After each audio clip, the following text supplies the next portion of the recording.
আমাদের মুক্তির সংগ্রাম, এবারে সংগ্রাম স্বাধীনতার সংগ্রাম।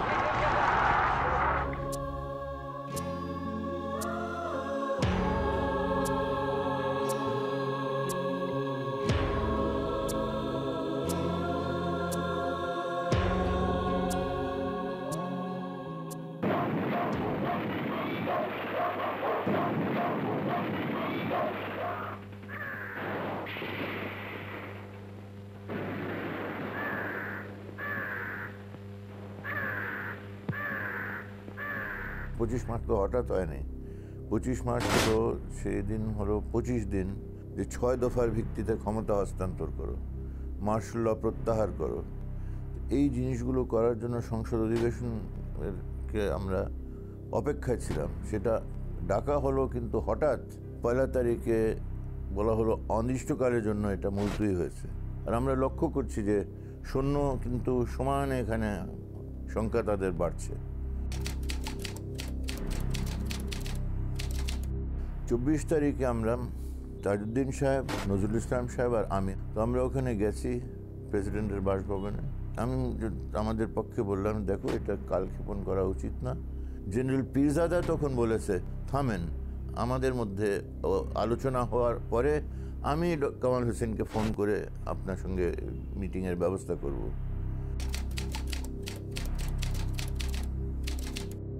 25 তারিখ সকাল থেকে আমি অপেক্ষা আছি যে কবে ফোনটা আসবে, যে সামরিক সরকার বাহিনী এরা তো আমাদেরকে একদরে পুরা আমাদেরকে সেই মিথ্যা কথা বললো যে টেলিফোন করে আলোচনার একটা ব্যবস্থা করবে এবং বঙ্গবন্ধু ইয়াহিয়ার একটা আলোচনার ব্যবস্থা সম্ভাবনা আছে। তো বঙ্গবন্ধু আমাকে দেখা, কি তোমার ফোন কল এসেছিল? আমি তো সারাদিন এটার অপেক্ষা ছিলাম, আসে নাই। আর অন্যদিকে উল্টা যেসব খবর আসছে যে বিভিন্ন জায়গায় তাদের একটা প্রস্তুতি, মানে সেই ঝাঁপিয়ে পড়ার একটা প্রস্তুতি, বিশেষ করে ক্যান্টনমেন্ট থেকে, যে ট্যাঙ্কগুলোকে সব এভাবে রেখেছে যে এটা যে কোনো মুহূর্তে অপারেশন শুরু হতে পারে।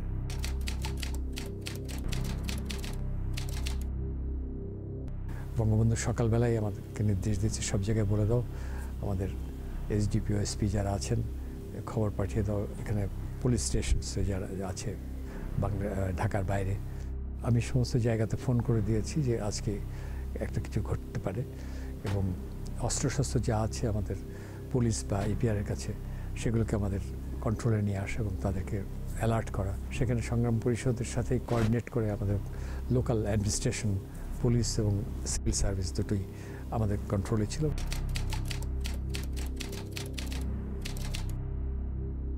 25শে মার্চ বিকেলবেলা আমরা জনগণকে সতর্ক করার জন্য একটি মিছিল বের করি এবং পথসভায় আমি নিজেও বক্তৃতা দিয়েছি। আমরা বিশ্ববিদ্যালয় থেকে বের হয়ে শহীদ মিনারে সমাবেশ করি। শহীদ মিনার থেকে আমরা গুলিস্তান এলাকা ঘুরে নানান জায়গা যেখানে মানুষকে পেয়েছি আমরা সতর্ক করেছি যে কোনো মুহূর্তে পাকিস্তান সেনাবাহিনী আক্রমণ করতে পারে, আপনারা সতর্ক হয়ে যান, প্রতিরোধ করেন। 25শে মার্চ কিন্তু আমি এই রাজারবাগ পুলিশ টেলিকমিউনিকেশন বেস স্টেশনের একদম ওয়ার্ল্ড সাপোর্টার ছিলাম। আমার দায়িত্ব ছিল ওয়ার্ল্ডে মেসেজ ট্রান্সমিট করা এবং মেসেজ রিসিভ করে লেখা। ওই দিনও মিছিল ছিল, মিটিং ছিল। আমিও সেদিন মিটিংয়েও গিয়েছিলাম, মিছিলও গিয়েছিলাম, সাদা পোশাকে যাই।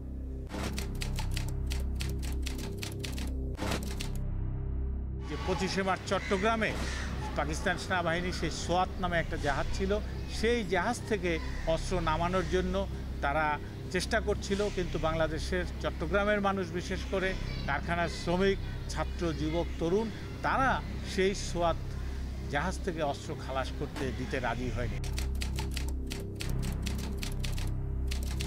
25 তারিখের যখন অনেক বেলা করে খেতে এসেছি বাসায়, 4 নম্বর সার্কিট হাউস রোডে, ইঞ্জিনিয়ার নুরুল হক সাহেব, উনি এখানকার ওয়্যারলেসের চিফ ইঞ্জিনিয়ার ছিলেন, উনি ঢুকছেন। বঙ্গবন্ধু তাকে একটা ট্রান্সমিটার নিয়ে আসতে বলেছিলেন। আমাকে বললেন, আমার যে ট্রান্সমিটারটা আমি নিয়ে এসেছিলাম সেটা খুলনা থেকে, এবং এটা কোথাও কোনো রেকর্ড নাই, তো এটা নিয়ে আমি কী করবো, কোথায় পৌঁছে দেবো? তাই বললাম যে দেখেন, বঙ্গবন্ধু ইতিমধ্যে আমাদের বলেছেন যে যার কাছে যাই নিয়ে তাই আছে তাই নিয়ে শত্রুর মোকাবেলা করো।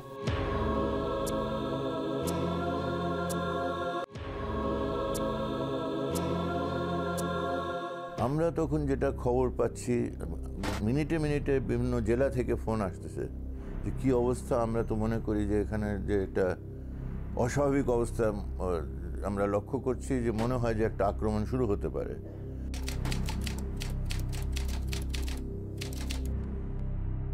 যখন পাকিস্তানের প্রেসিডেন্ট ইয়াহিয়া খান ঢাকা ত্যাগ করেন, তখন কিন্তু মোটামুটি বঙ্গবন্ধু তার ধানমন্ডি ৩২ নম্বর ছিল সব কিছুর প্রাণকেন্দ্র। বলা যায় যে বিকল্প একটি দেশ রাষ্ট্র পরিচালনার কেন্দ্র হয়ে উঠেছিল। সেখানে নিশ্চিত খবর চলে যায় বঙ্গবন্ধুর কাছে, তার সহকর্মীরা একের পর এক যেতে থাকেন, ছাত্রবেন্দ্র নেতৃবৃন্দ যায়, রাজনৈতিক নেতারা যায়। চট্টগ্রামে তারা ইতিমধ্যে সক্রিয় হয়ে গেছে, সেখানে বাঙালি সৈন্যদেরকে নিরস্ত্র করার জন্য তৎপরতা শুরু করেছে। ব্রিগেডিয়ার মজুমদার ছিলেন, তাকে গ্রেপ্তার করে ঢাকায় নিয়ে আসা হয়েছে। দেশের অন্যান্য স্থানেও পাকিস্তান সেনাবাহিনী পাবনা, খুলনা, যশোর, সৈয়দপুর সব জায়গায় কিন্তু তারা তৎপরতা শুরু করেছে।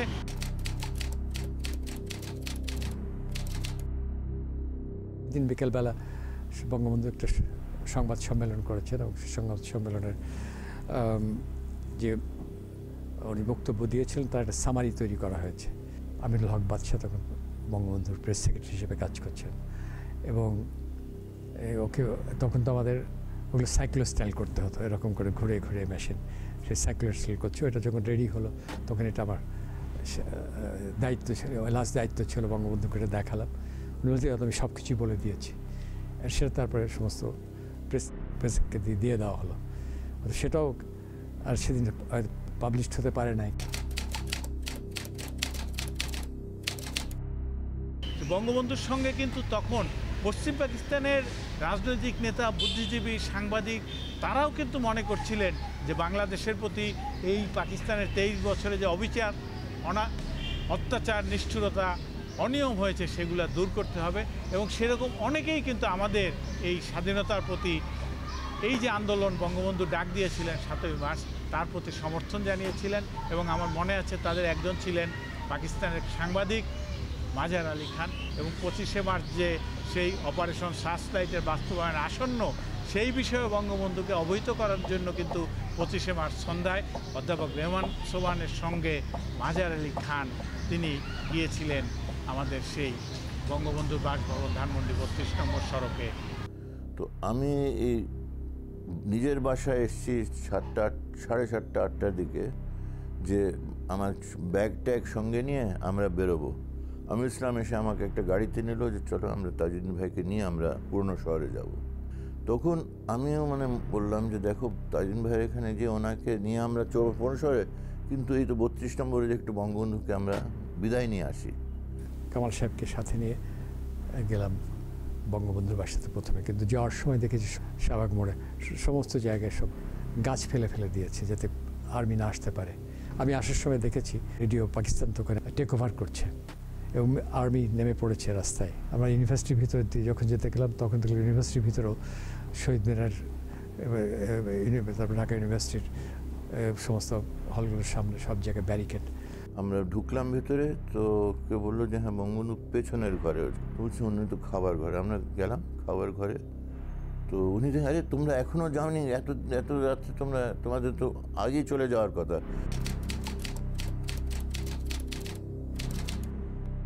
হোটেল ইন্টারকন্টিনেন্টালে পাকিস্তান থেকে এসেছিল তখন জুলফিকার আলী ভুট্টো, বিদেশি সাংবাদিক যারা এসেছিল, সেইখানেও গুঞ্জন শুরু হয়ে গিয়েছিল যে পাকিস্তানি সামরিক বাহিনী রাতে অভিযান শুরু করবে। বঙ্গবন্ধুকে বলছি আপনাকে এখানে থাকা খুব বিপজ্জনক, আমরা এসেছি, আপনাকে আমাদের সাথে চলুন, আমরা আপনাকে সেফ জায়গায় নিয়ে যাই। কোথাও না, আমি কোথায় যাব? আমাকে তোরা কোথায় লুকিয়ে রাখবি? বাংলাদেশকে আমার লুকিয়ে থাকবার জায়গা আছে, আর আমি চলে গেলে তো বাংলাদেশ পালিয়ে যাবে মনে হবে, কারণ আমি যখন বাংলাদেশে রিপ্রেজেন্ট করছি, আমি যা এই অবস্থাতে আমি ফেস করব, যা হয় হবে। দেখছি যে আমার মৃত্যু হয়েছে, দেখবি আমার মুখে হাসি আছে, আমার ডেড বডি যদি দেখতে পাস, কারণ আমার জীবনের পরিবর্তে বাংলাদেশ স্বাধীন হবে। আমি তোমাদের কোনোদিন আদেশ করিনি, এখন তোমাদের আদেশ করছি আমার বাড়ি ছেড়ে এখনই চলে যাও।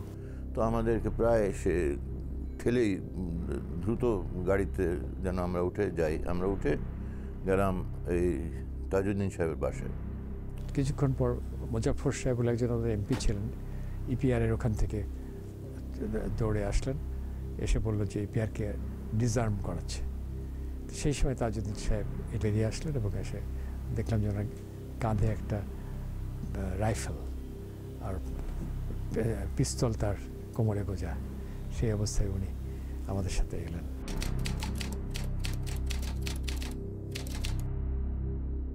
10:30টার সময় প্রথম একটা সংবাদ আসে, সেটা তেজগাঁও শিল্প এলাকার থেকে, এবং সে তাদের কল সাইন ছিল চার্লি 7। সে প্রথম মেসেজটা আমাকে দেয় যে Charlie 7 for base, how to hear me over. আমি উত্তরে বলি the base for Charlie 7, you are loud and clear, send your message over. তো তদুত্তরে সে বলছিল the Charlie 7 for base, about 37 trucks loaded with Pak Army are proceeding to our Dhaka city from the cantonment. প্রায় 37টি truck ভর্তি পাক সেনারা ঢাকা শহর অভিমুখে আসছে ক্যান্টনমেন্ট থেকে। সেই সংবাদটা যখন আমরা পেয়ে গেলাম, আমি তখন বললাম রোজার আউট টু ইউ। তখন আমরা কি বলা হয় বোঝার বাকি রইল না যে ওরা অতি কাছাকাছি এসে গেছে। তখন আমরা 250 থেকে 300 লোক বাঙালি পুলিশ, আমরা তখন যে সেই ওয়াসাগার খুলে 303 রাইফেল ছিল, সেই রাইফেলগুলো এবং 20 থেকে 30টা করে গুলি সবাই নিয়ে এই বাহিনী নিয়ে সবাই চলে গেল পজিশন নিতে। এয়ারপোর্টের দিক থেকে, তার মানে হচ্ছে ক্যান্টনমেন্টের ওখান থেকে বিরাট একটা গোলার শব্দ হলো এবং সেই শব্দে সারা শহর কেঁপে উঠলো আর কি, এরকম একটা কামান ডাকা হলো। তো তারা ওই গোলাগুলি চালাচ্ছে তাদের পজিশন থেকে।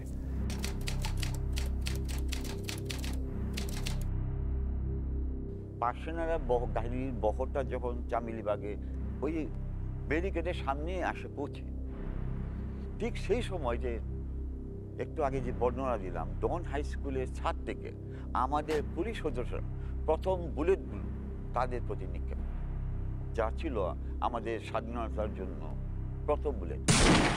এই মুহূর্তে যখন পাক সেনারা ঢুকিয়া এলু পাতারিভাবে ব্রাশ ফায়ার করে, তখন আমাদের পুলিশ যারা এই মাঠে ছিল, পজিশন অবস্থা ছিল, পুকুর পাড়ায় ছিল, এদিক সে দৌড়দৌড়ি করছে, তখন তাদের এলোমেলো অবস্থায় তখন তাদের প্রায় 1 থেকে 150 পুলিশ সদস্য বুকের তাজা রক্ত ঢেলে দেয় রাজারবাগ পুলিশ লাইন। ওরা মৃত্যু কোলে ঢলে পড়ে।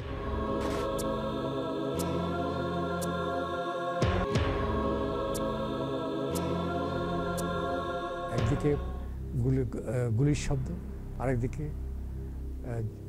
এই জয় বাংলার শব্দ। তো সেই জয় বাংলার শব্দ আস্তে আস্তে থেমে যাচ্ছে আর গুলির শব্দগুলো প্রাধান্য পেতে থাকছে। তার একটা বোমা ছুটছে এবং সেই আগুনের হলকা, এবং সেই হলকাতে সমস্ত আকাশ আলোকিত হয়ে যায়, এরকম বড় বড় গোলা ছুটছে। এবং সেইখানে আমরা বুঝতে পারলাম যে এখন বোধহয় তারা এসছে বিশ্ববিদ্যালয়ের এলাকাতে।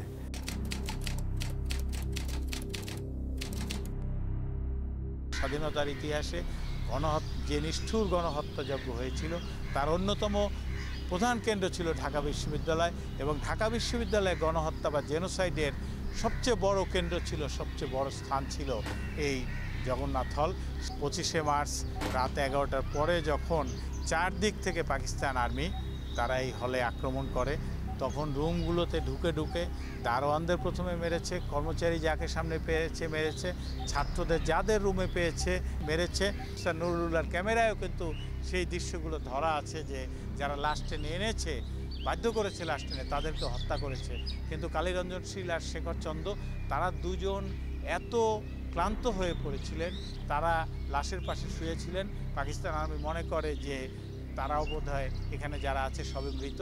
মানে তারা কিভাবে চিহ্নিত করলো যে কোথায় থেকে তাদের বিরুদ্ধে যে প্রতিরোধটা হবে, ছাত্রদেরকে তারা চিহ্নিত করেছে।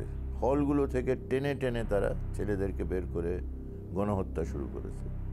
তো কী যে হয়েছে আমরা বুঝতে পারছি না। আমরা খুবই শঙ্কা, আতঙ্ক এবং উদ্বেগের মাঝে আছি যে বঙ্গবন্ধুর কী হলো সেটা আমাদের সাথে বড়।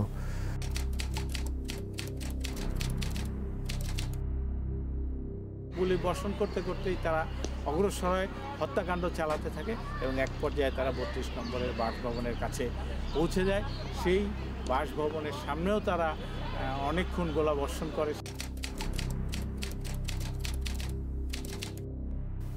মহিলা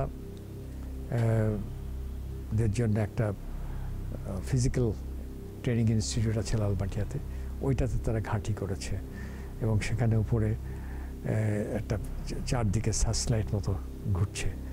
ওই রাত্রিবেলায় মোহাম্মদপুরের বিহারি কলোনি থেকে ওখানে নারায়ে তাকবীর আল্লাহু আকবার একটা জায়গা থেকে শুধু শোনা গেল। মিলিটারির পিছনে একটা রুমাল মাথায় বেঁধে ওই জিপে তারা টহল দিচ্ছে এলাকা। সেই সময় 2টি পত্রিকা ছিল, 3টি পত্রিকা, 2টি দৈনিক, একটি সাপ্তাহিক। তারা সংবাদে কিন্তু শহীদ সাবের নামে একজন সহ সম্পাদক ছিলেন, তাকে ওই সংবাদ পুড়িয়ে দেওয়ার সঙ্গে শহীদ সাবেরও কিন্তু পুড়ে ছাই হয়ে যায়।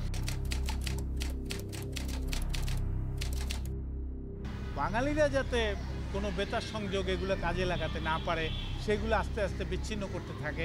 বঙ্গবন্ধুর বাসভবনের টেলিফোন লাইন কেটে দিয়েছিল, অভ্যন্তরীণ বেতার যোগাযোগ বন্ধ করে দেওয়া হয়েছিল।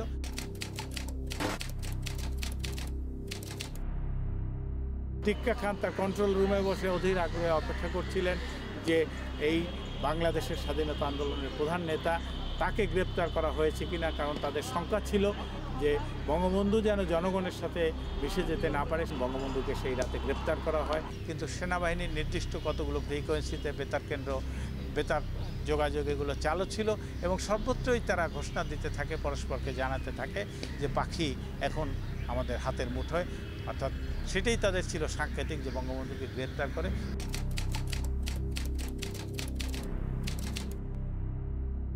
পাকিস্তানের ঘাতক বাহিনী তার বাসভবন ঘিরে রেখেছিল, সারা শহর জ্বলছে সেটা তিনি বুঝতে পারছিলেন, কিন্তু তিনি বাসভবনে অপেক্ষা করেন। পাকিস্তান সেনাবাহিনী তার ভেতরে বাসভবনে প্রবেশ করার আগে কিন্তু তিনি সর্বত্র স্বাধীনতার বাণী ওয়্যারলেসের মাধ্যমে পৌঁছে দেন। পরে যেটা জানতে পেরেছি যে ইঞ্জিনিয়ার নুরুল হক সাহেব, উনি রাত 12টার দিকে, বঙ্গবন্ধু তখন অ্যারেস্ট হননি, সে সময় একটা টেলিফোন কল এসেছিল বঙ্গবন্ধুর বাসায়, আমরা ওনার বাসা ছেড়ে যাওয়ার পর, এবং সেই কলটাতে উনি বঙ্গবন্ধুর সাথে কথা বলতে চাইলেন। তো বঙ্গবন্ধু বললেন যে উনি কী বলতে চায় শোনো। তো উনি বললেন যে আমার যে কাজ ছিল সেটা আমি সম্পন্ন করেছি, আমি বলদা গার্ডেন থেকে বলছি, এটা হয়তো একটা কোড হিসেবে ব্যবহার করেছিলাম। তো এই আমি এখন আমার এটা কি করব জানতে চাচ্ছি, যেটা আমার কাছে যন্ত্রটা ছেড়ে কী করব। তো তখন বঙ্গবন্ধুকে উনি মোশাররফ সাহেব জিজ্ঞেস করেছেন, তো বঙ্গবন্ধু বললেন যে ওটা ভেঙে চুরে ফেলে চলে যেতে বলো। তো এইটা একটা খুব ভেরি ইম্পর্ট্যান্ট একটা বিষয়, যেটা আমি কিছুটা জানি, মানে প্রথম এর পূর্ব অঙ্ক, আর পরবর্তী অঙ্কটা যিনি জানেন বেঁচে আছেন হাজী গোলাম মোর্শেদ সাহেব। তো এটা মেলালে দেখা যায় যে বঙ্গবন্ধুর যে ঘোষণাটা সেটা ওই ট্রান্সমিটার থেকে দেওয়া হয়েছিল। এম এ হান্নান সাহেব আওয়ামী লীগের নেতা, তিনি বঙ্গবন্ধুতে ওয়্যারলেস মেসেজ যেটা ঢাকা থেকে পাঠিয়েছিলেন, সেই বার্তা অনুযায়ী বলেন যে জাতির জনক বঙ্গবন্ধু শেখ মুজিবুর রহমান তিনি বাংলাদেশের স্বাধীনতা যুদ্ধ ঘোষণা করেছেন, পাকিস্তানি সেনাবাহিনী আমাদের উপর আক্রমণ করেছে, আপনারা বঙ্গবন্ধুর আহ্বান অনুযায়ী যার যা আছে তাই নিয়ে শত্রুকে মোকাবেলা করুন,